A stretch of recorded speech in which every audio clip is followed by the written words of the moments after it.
Pinangangambahan ngayon ng mga taga-Toronto ang orange warning sa air quality na idineklara dahil sa makapal na usok mula sa wildfire sa Northern Ontario. Ayon sa mga ulat, delikadong malanghap ito lalo na ng mga bata. Narito ang report mula kay Aliyah May Nono.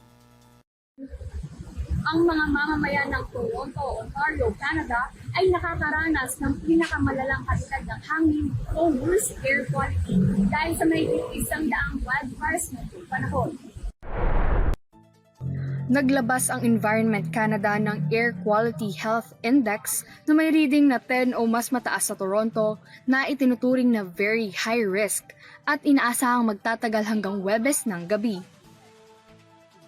Hindi lang nagkaroon ang lungsod ng orange skies, kundi kasalukuyan din itong nakakaranas ng matinding heatwave na umabot sa 37.3 degrees Celsius.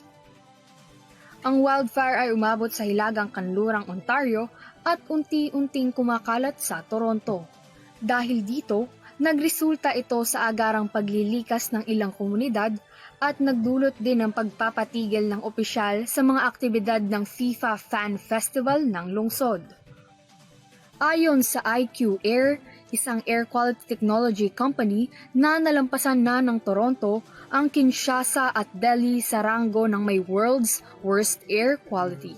Bagaman sinabi ng National Weather Service na inaasahang magpapatuloy ang usok hanggang katapusan ng linggo, nagbabala ang mga opisyal na maghanda para sa posibleng dalang panganib ng wildfire dahil kasalukuyang buwan ng tag-init sa Ontario.